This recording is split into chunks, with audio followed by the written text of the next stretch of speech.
सामग्री इंद्र के सम्मुख रख देते हैं, तुलसी का पत्रा छोड़ते हैं, पर्दा लगा देते हैं, घंटी बजा देते हैं, लग गया भोग। आपस में बैठ करके मिल करके बांट के प्रसाद को खा लेते हैं। कन्हैया कहने लगे, मैया देवता के लिए जब सामग्री तैयार की है तो देवता को भोजन करनी चाहिए।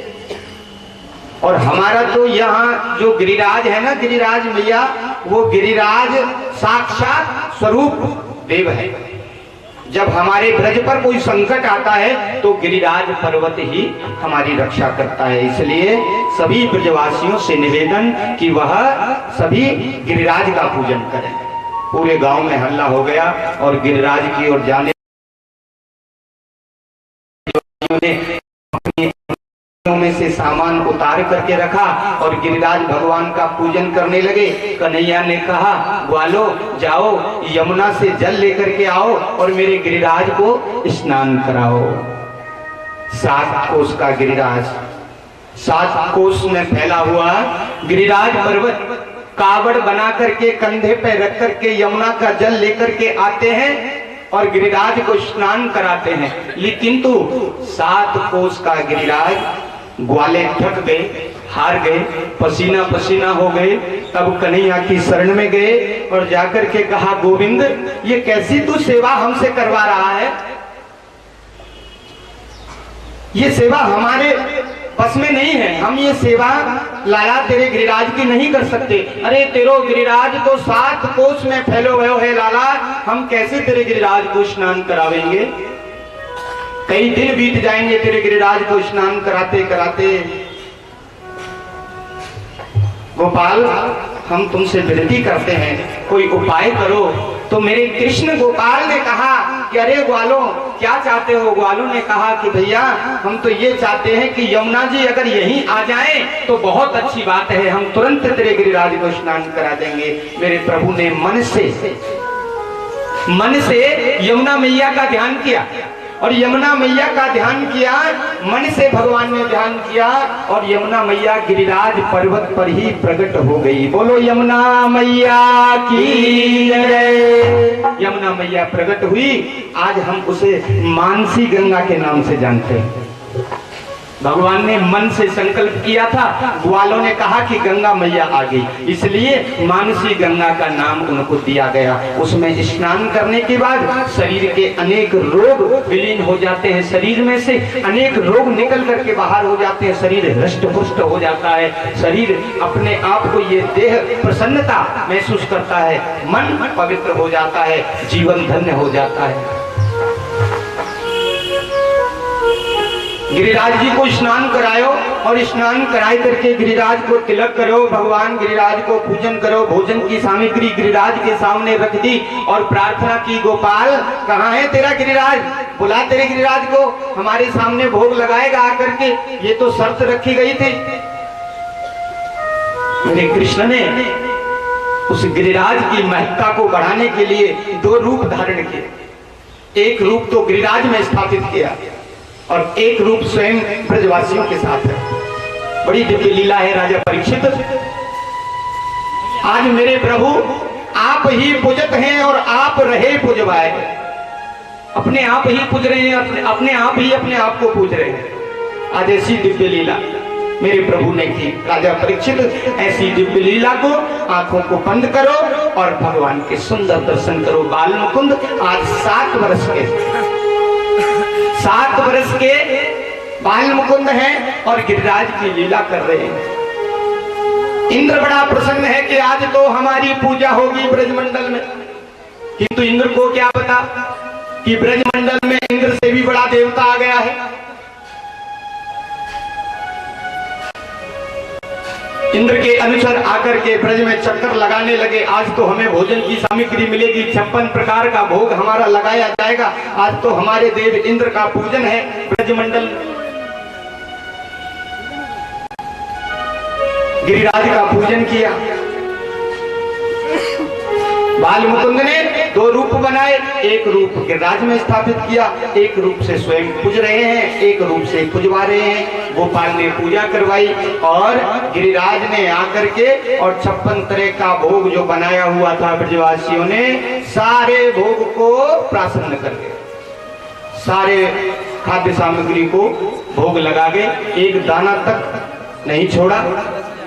तो ब्रजवासियों ने कहा, भैया ये देवता जो गिरिराज है ये अच्छा देव है।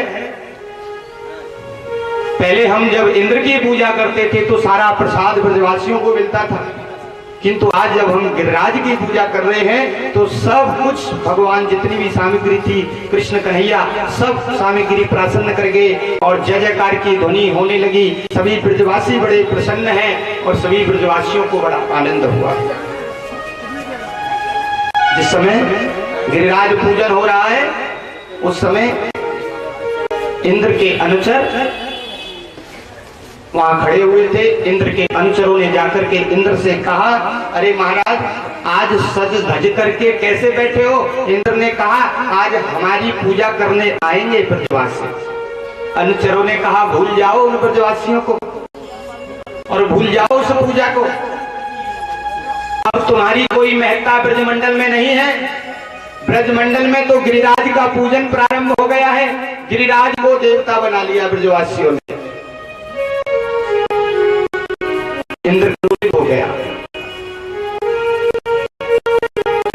और मेघों को आदेश दे दिया, जाओ टूट पड़ो ब्रज पर और ऐसी मूसलाधार बारिश करो, ऐसी मूसलाधार बारिश करो इस ब्रज पर कि जितने भी ब्रजवासी हैं सब जल में बह जाएं, जितनी भी गौएं हैं सब जल में डूब जाएं, जितनी भी धन संपत्ति और वो ग्वाला नंद को जो लाला है वो भी इस जल में बह जाए, इतना जल ब्रजमंडल में बरसाओ, सारी सुख संपत्ति नष्ट कर दो। मेघ आगे भयंकर बादलों की गड़गड़ाहट के साथ बिजलियां पड़ने लगी। बालों ने कहा, लाला हमने तो पहले ही मना किया था कि इंद्र की पूजा मत।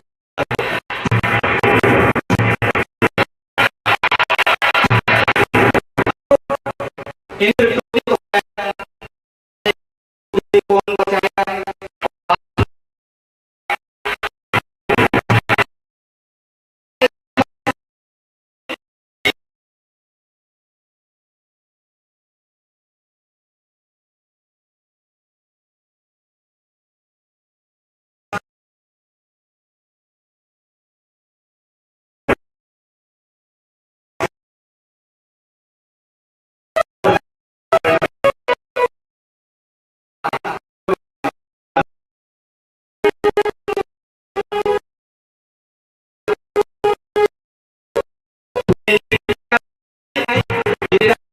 शुरू करा दी।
बिला पूछरी कालो ठाए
जल में खड़ी है, विचार कर रही है, कौन ले जा सकता है हमारे वस्त्रों को गोपियों? यहाँ तो कोई बानर भी नहीं दिखाई दे रहा है, न कोई इंसान दिखाई दे रहा है। हमारे वस्त्रों को क्या धरती निगल गई? कहाँ जा सकते हैं हमारे वस्त्र? बड़ी चिंतित होने लगी। जब ज्यादा चिंता तो देख करके भगवान श्री कृष्ण ने कदम के पेड़ पर बैठे हुए बाल मुकुंद ने बांसुरी में स्वर फूके और ऐसी बांसुरी को बजाया। तुरंत बांसुरी को सुन करके गोपियां चौंक पड़ी और कहने लगी, अरे यह तो कृष्ण की बांसुरी है, यहाँ तो कृष्ण है, वही हमारे वस्त्रों को ले जा सकता है। और भगवान के दर्शन हुए तो गोपियों ने अनुनय विनय की, हे भगवान कन्हैया, तू हमारे वस्त्रों को हमें दे दे, ये अच्छी बात नहीं है। अरे दूध दही माखन चुराने से अभी तक तेरो पेट न भरो और इन कपड़ों को चुराए सीख लियो है। दूध दही माखन की तो चोरी करता ही करता है, अब कपड़ों की भी चोरी चालू कर दी क्या? हमारे वस्त्र हमें दे दे। कन्हैया ने कहा, गोपियों हमारे पास किसी के वस्त्र नहीं है। अरे ये लाल पीले हरे गुलाबी जो टंग रहे हैं पेड़ पर, ये हमारे ही तो वस्त्र हैं। कन्हैया ने कहा, ये आप लोगों के वस्त्र नहीं है, ये तो मेरा कदम का पेड़ है जो फल फूल रहा है, ये आपके वस्त्र नहीं। कन्हैया की बात सुनकर के गोपियों ने कहा कि लाला ये बात अच्छी नहीं है, अगर ब्रजमंडल में किसी को पता चलेगी तो बदनामी वाली बात हो जाएगी, हमारे वस्त्र हमें प्रदान कर दे। कृष्ण कहने लगे, गोपियों मैं जानता हूं तुम कात्यायनी देवी का व्रत करती हो, कात्यायनी देवी का पूजन करती हो और पूजन के साथ साथ ये वरुण देवता का अपमान भी तुम करती हो।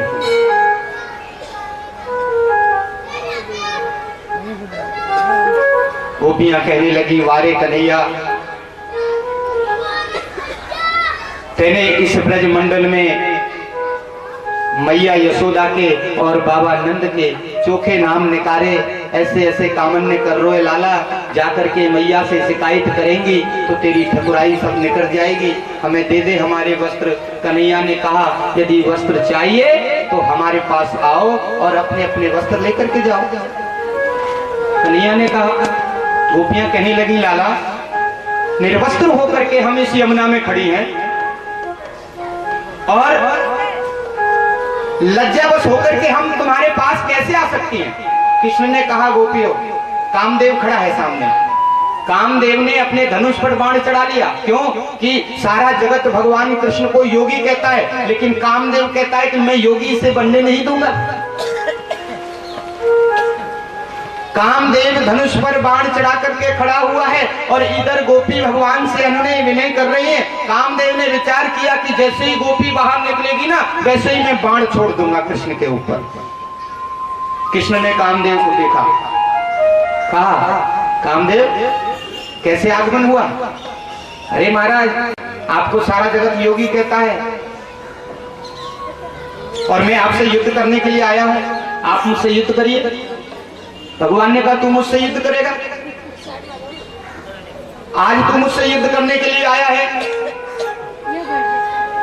क्या उस समय की बात को भूल गया? जब भगवान शिव की तपस्या को भंग करने के लिए तू गया था और तुझे क्या दंड मिला, भूल गया उस बात को? कामदेव ने कहा महाराज भगवान शिव की बात नहीं कर रहा हूं, मैं आप कृष्ण की बात कर रहा हूं, आप मुझसे युद्ध करिए। भगवान ने कहा अरे कामदेव, जब तुझे मुझसे युद्ध करना हो ना, जब मुझसे युद्ध करने के लिए तैयार हो जाना, मैं तेरे लिए प्रति समय हर समय तेरे लिए युद्ध करने के लिए तैयार हूँ। आज भी तू युद्ध कर ले और एक युद्ध भूमि का निमंत्रण और तुझे देता हूँ। शरद की पूर्णमासी की रात्रि को अनेक गोपियां मेरे साथ होंगी, वहां आना और वहां युद्ध करना मुझसे। हजारों गोपियां मेरे साथ होंगी, हजारों गोपियों के बीच में मैं अकेला कृष्ण होऊंगा और उस समय आना और उस समय मुझसे युद्ध करना। सुखदेव कहते हैं राजन, आज उस कामदेव का भगवान ने संहार किया और सभी गोपियों को वस्त्र प्रदान किए और यमुना मैया की महत्ता को बढ़ाया, वरुण भगवान की महत्ता को बढ़ाया। ऐसी दिव्य लीला करके भगवान ने इस जगत को संदेश दिया। इस जगत में सभी देव अनुकूल फल प्रदान करते हैं। वरुण देव की महत्ता को बढ़ाया और चीर हरण की लीला भगवान ने गोपियों के साथ की। गोपियों को भी ये पता चला तो कहते हैं क्या कि अरे कोई ले गयो चीर हमारे। गोपियां विचार कर रही थी यमुना में खड़ी खड़ी, अरे कोई ले गयो चीर हमारे, जुलम करे हारे। अरे कोई ले गयो चीर हमारे, जुलम करे हारे। अरे कोई ले गयो चीर हमारे, जुलम करे हारे। अरे कोई ले गयो चीर हमारे, जुलम करे हारे। अरे अपने वस्त्र खोल के पारन पे हम भर दिए, अपने वस्त्र खोल के पारन पे हम भर दिए। सब गोपिन ने दूर मिल के धसे यमुना में गोताली दे। सब गोपिन ने दूर मिल के धसे यमुना में गोताली दे। सब गोपिन ने दूर मिल के रसे यमुना में गोताली दे। सब गोपिन ने दूर मिल के रसे यमुना में गोताली दे। उछरत तीर लखे नए गोपी, उछरत तीर लखे नए गोपी, यमुना तीर किनारे जुलम करे हारे। अरे कोई ले गयो तीर हमारे, जुलम करे हारे। अरे कोई ले गयो तीर हमारे, जुलम करे हारे।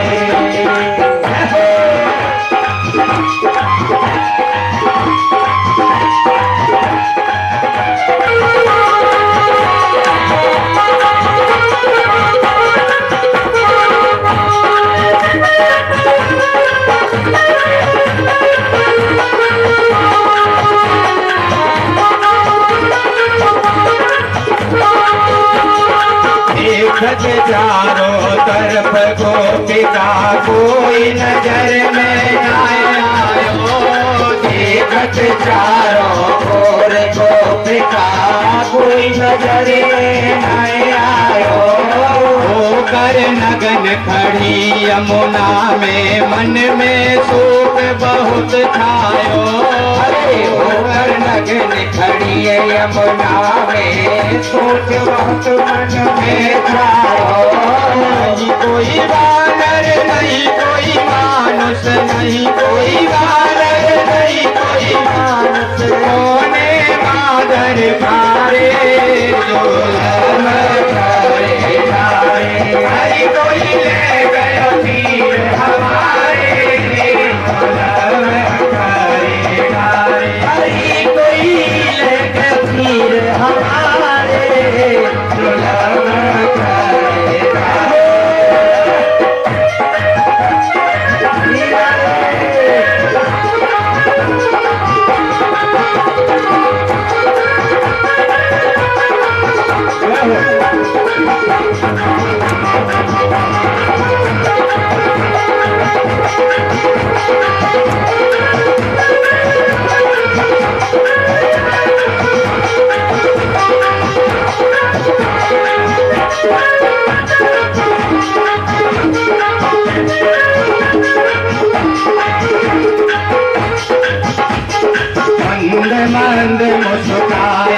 कदम पे बैठे देखे बनवारी, मन मन मुस्काए कदम पे बैठे देखे बनवारी।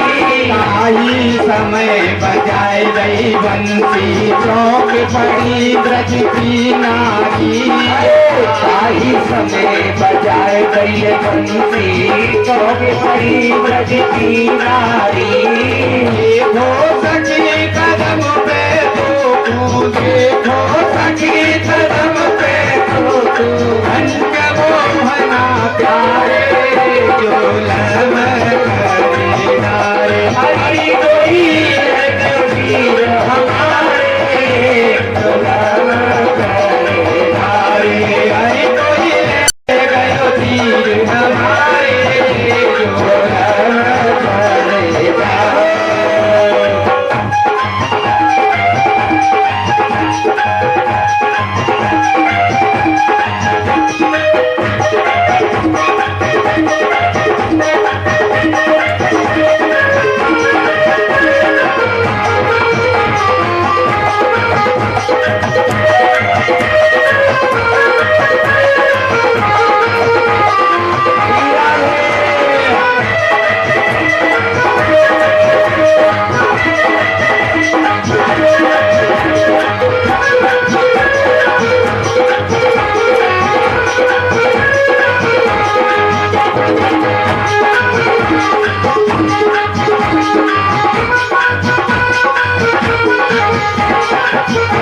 धन्य महाराज आपको धन्य तुम्हारी बंसी को, धन्य धन्य महाराज आपको धन्य तुम्हारी बंसी को।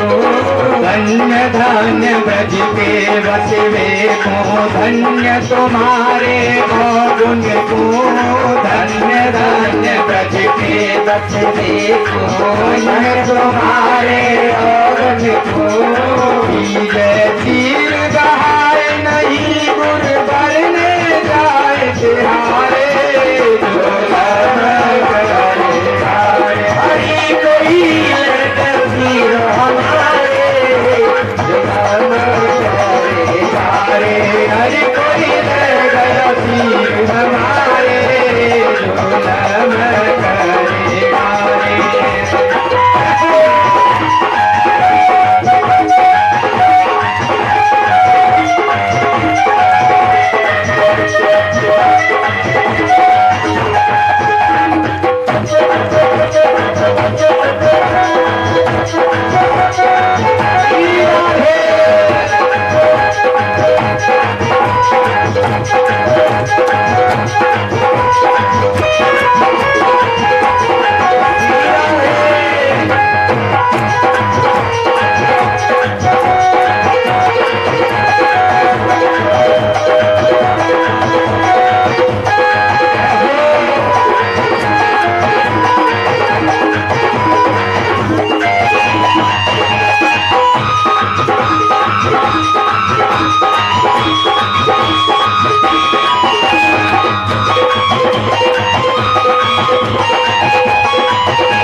लौट के खायो दही पुरानो है, राहु के तेरो पेट भरो ना सीखो वस्त्र चुरानो है, राहु के तेरो पेट भरो ना सीखो वस्त्र चुरानो है। मात यशोदा पिता नंद के, मात यशोदा पिता नंद के, सोखे नाम निखारे करे हारे। हरि कोई वीर हमारे करे हारे, हरि कोई ले गयो तीर हमारे करे हारे। हरि कोई वीर हमारे करे हारे।